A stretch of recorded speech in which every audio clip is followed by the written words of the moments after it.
ሰላም ጤና ይስጥልኝ። ዶክተር አለም ነኝ። አንዳንድ ጊዜ ባላሰብነውና ባልጠበቅነው ሁኔታ የሽንታችን ቀለም ከወትሮ በተለየ መልኩ ቀለሙን ቀይሮ ልንመለከተው እንችላለን። ይህን የሽንት ቀለም መቀያየር ሰውነታችን ስላለበት የጤና ችግር እንዲሁም ስለ ወቅታዊው ሁኔታ የሚገልጹ ግልጽ ምልክቶች ተደርገው ይወሰዳሉ። እነዚህ እንደ አዲስ የተፈጠሩት የሽንት ቀለሞች የየራሳቸው ትርጉም እንዲሁም የሚሰጡት የተለያየ መረጃ ያላቸው ሲሆን አንዳንድ ጊዜ ደም መሳይ የሽንት ቀለም፣ በጣም ቢጫ፣ ቡናማ ቀለም፣ ደመናማ ወይም ወተት መሰል ነጭ የሽንት ቀለም ሊያጋጥም ይችላል። አንዳንዱ የሽንት ቀለም ሰውነታችን በጥሩ ሁኔታ ላይ መገኘቱን ሲያመላክቱ፣ አንዳንዱ ቀለሞች ደግሞ የጤና ችግር እንዳለብንና በአፋጣኝ ሕክምና እንደሚያስፈልገን ሊያመላክቱ ይችላሉ።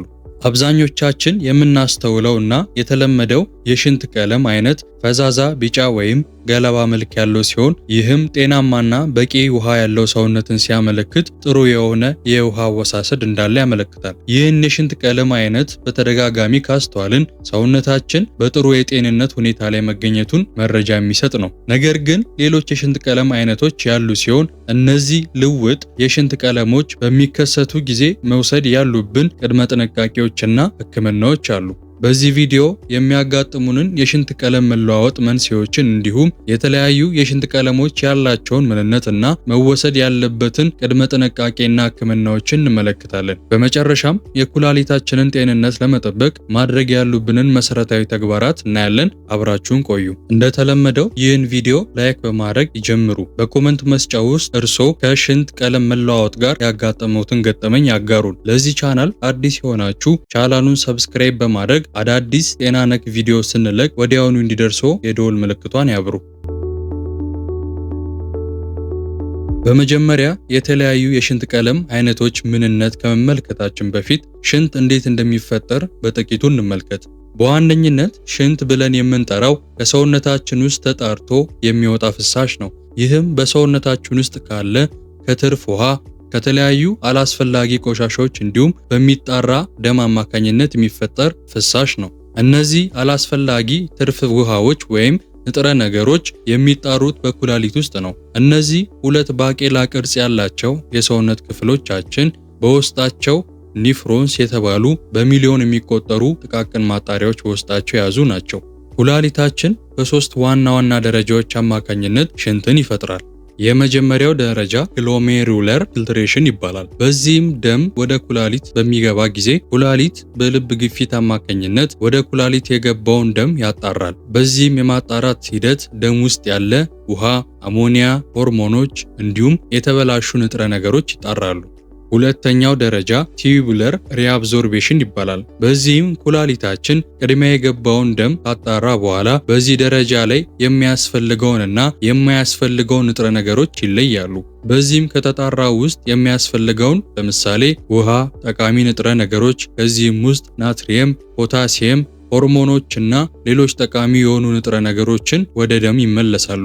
ይህ መመለስ የሚደረግበት ዋነኛ ምክንያት ሰውነታችን የሚያስፈልጉትን ጠቃሚ ንጥረ ነገሮች መወገድ ስለሌለባቸው ተመልሰው ወደ ደም ይላካሉ።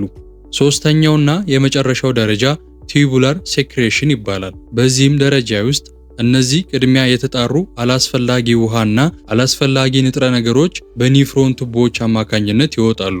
በእነዚህ ሶስት ደረጃዎች አማካኝነት ሽንት ይፈጠራል። ሽንት ወይም ዩሪን በውስጡ 95% ውሃ የሚይዝ ሲሆን 2% ዩሪያ እንዲሁም ከ2% በኋላ ተቀሪዎቹ ፖታሲየም፣ ክሎራይድ፣ አሞኒያ እንዲሁም ሌሎች ንጥረ ነገሮችን የያዘ ነው።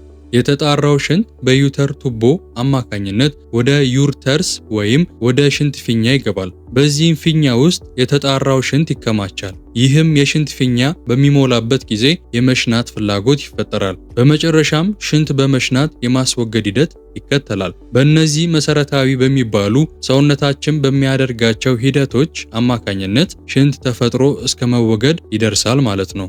እንደምናውቀው የተለመደውና ጤናማ የሽንት ቀለም የሚባለው ፈዛዛ ቢጫ ወይም የገለባ አይነት ቀለም ያለው ነው። የሽንት ቀለም በብዛት ቢጫ እንዲሆን የሚያደርገው ዩሮክሮም የተባለው ንጥረ ነገር ሲሆን ይህም ዩሮክሮም የተባለው ንጥረ ነገር ቅድም በቪዲዮ ላይ ስንገልጽ ከነበሩት በኩላሊት አማካኝነት ከሚወገዱ ንጥረ ነገሮች ውስጥ አንዱ ነው። የዚህም የዩሮክሮም መጠን ሽንት ውስጥ ባለ የውሃ መጠን ይወሰናል።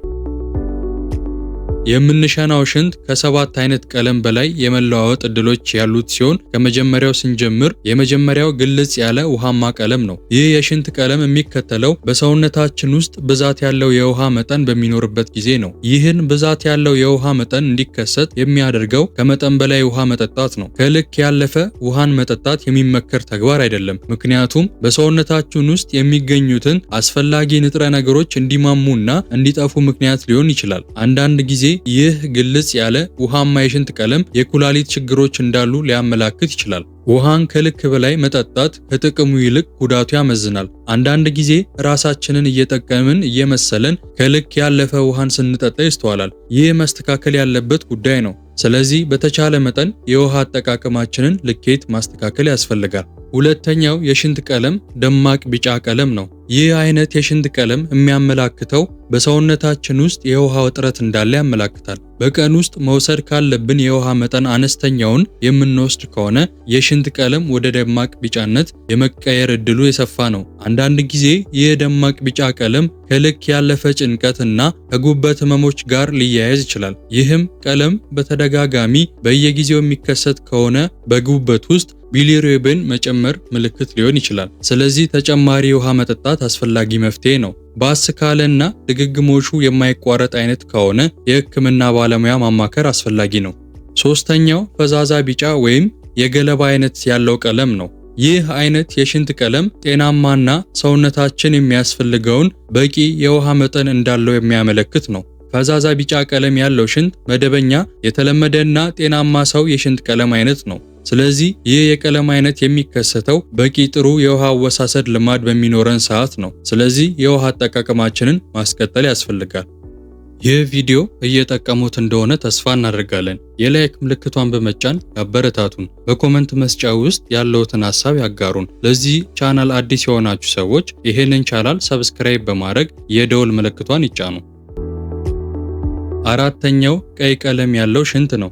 የሽንት ቀለም ወደ ቀይ በሚቀየርበት ጊዜ በዋነኝነት የሚያመለክተው የኩላሊት ጠጠር፣ የሽንት ቧንቧ ኢንፌክሽን እንዲሁም የሽንት ፊኛ ህመም እንዳለ የሚያመለክት ነው። ይህንን የሽንት ወደ ቀይ ቀለም መቀየር በተመለከትንበት ጊዜ ወዲያውኑ የህክምና ባለሙያ ማማከር እንዲሁም የጤና ምርመራ ማካሄድ ያስፈልጋል። አንዳንድ ጊዜ ይህ ምልክት መጠኑ እየሰፋና ደረጃው ከፍ እያለ በሚሄድበት ጊዜ የሽንት ፊኛ ካንሰር በሽታ የመሆን እድል ሊኖረው ይችላል። ስለዚህ ይህን የሽንት ወደ ቀይ ቀለም መለወጥ ችላ ሳይባል አፋጣኝ የህክምና እርዳታ ማግኘት ያስፈልጋል።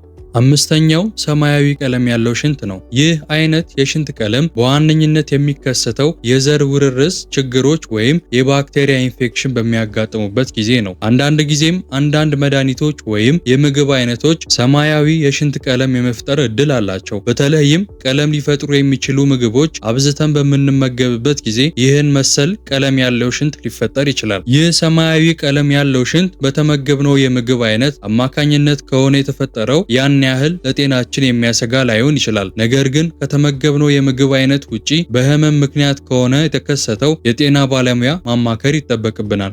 ስድስተኛው ቡናማ ወይም ጠቆር ያለ ሽንት ነው። ብዙውን ጊዜ ቡናማ የሽንት ቀለም የሚከሰተው ሰውነታችን ከባድ የሆነ የውሃ እጥረት ሲያጋጥመው ነው። በተለይ ሰውነታችን የሚያስፈልገውን ያህል የውሃ መጠን በማንጠጣበት ጊዜ ለሰውነት ድርቀት ሊያጋልጠን ይችላል። ይህ የሰውነት ድርቀት የሽንት ቀለምን ቡናማ ወይም ከመጥቆር በዘለለ ሌሎች የጤና ችግሮችን ሊያስከትል ይችላል። አንዳንድ ጊዜም የጉበት ህመም ወይም የኩላሊት ችግሮች እንዲሁም የጡንቻ ጉዳት በሚኖርበት ጊዜ ይህን መሰል ቡናማ ወይም ጠቆር ያለ የሽንት ቀለም ሊያስከትሉ ይችላሉ። ይህን መሰል የሽንት ቀለም በምንመለከትበት ጊዜ አፋጣኝ የህክምና እርዳታ ማግኘት ይኖርብናል። ሰባተኛውና የመጨረሻው ብርቱካናማ ሽንት ነው። ብዙ ጊዜ ይህ አይነት የሽንት ቀለም የሚከሰተው የጉበት ችግሮች እንዲሁም ከፍተኛ የሆነ የውሃ እጥረት በሚከሰትበት ጊዜ ነው። ይህ ብርቱካናማ ቀለም ያለው ሽንት ደማቅ ቀይም ያልሆነ ወደ ቡናማ ቀለምም ያልተጠጋ በቢጫና በቀይ ቀለም መካከል ላይ የሚገኝ ሽንት ቀለም ነው። አንዳንድ ጊዜ ይህ አይነት የሽንት ቀለም ሰውነታችን ከመረጋጋት በሚርቅበት ጊዜ ሊከሰት ይችላል። እንዲሁም አንዳንድ ጊዜ የምንመገባቸው ምግቦች እንዲሁም የምንወስዳቸው መድኃኒቶች የሽንት ቀለማችን ወደ ብርቱካናማ እንዲቀየር ምክንያት ሊሆኑ ይችላሉ። በመጨረሻም በዚህ ቪዲዮ መግቢያ ላይ እንደጠቀስነው የኩላሊታችንን ጤንነት ለመጠበቅ ማድረግ ያሉብንን ጠቃሚ ነገሮችን በጥቂቱ እንመለከታለን። የኩላሊታችንን ጤና ለመጠበቅ ማድረግ ካሉብን የመጀመሪያው በቂ ውሃ መጠጣት ነው። በቂ ውሃ መጠጣት ኩላሊታችን ቆሻሻን ከደም ውስጥ እንዲያስወግድ እንዲሁም ሰውነታችን በተረጋጋ ሁኔታ እንዲሰራ ይረዳል። በቀን ውስጥ ቢያንስ ከ6 እስከ 8 ብርጭቆ ውሃ መጠጣት ሰውነታችን በበቂ ሁኔታ ውሃ እንዲኖረው ያደርጋል። ሁለተኛው ጤናማ አመጋገብን መከተል ነው። በተለይ የታሸጉ የቆዩ ምግቦችን ከመመገብ መቆጠብ ይኖርብናል። ከዚህ በተጨማሪ ጨው መቀነስ ያስፈልጋል። ብዙ ጨው መጠቀም የደም ግፊትን ከፍ ስለሚያደርግ ኩላሊትን ይጎዳል። የተመጠነ የጨው አጠቃቀም፣ በመጠን ያልበዛ የጨው ልኬት መጠቀም ይኖርብናል። በተለይ ቅባታማነት ያልበዛባቸውንና እንዲሁም አትክልትን ማዘውተር ለኩላሊት ጤና በጣም ጠቃሚ ናቸው።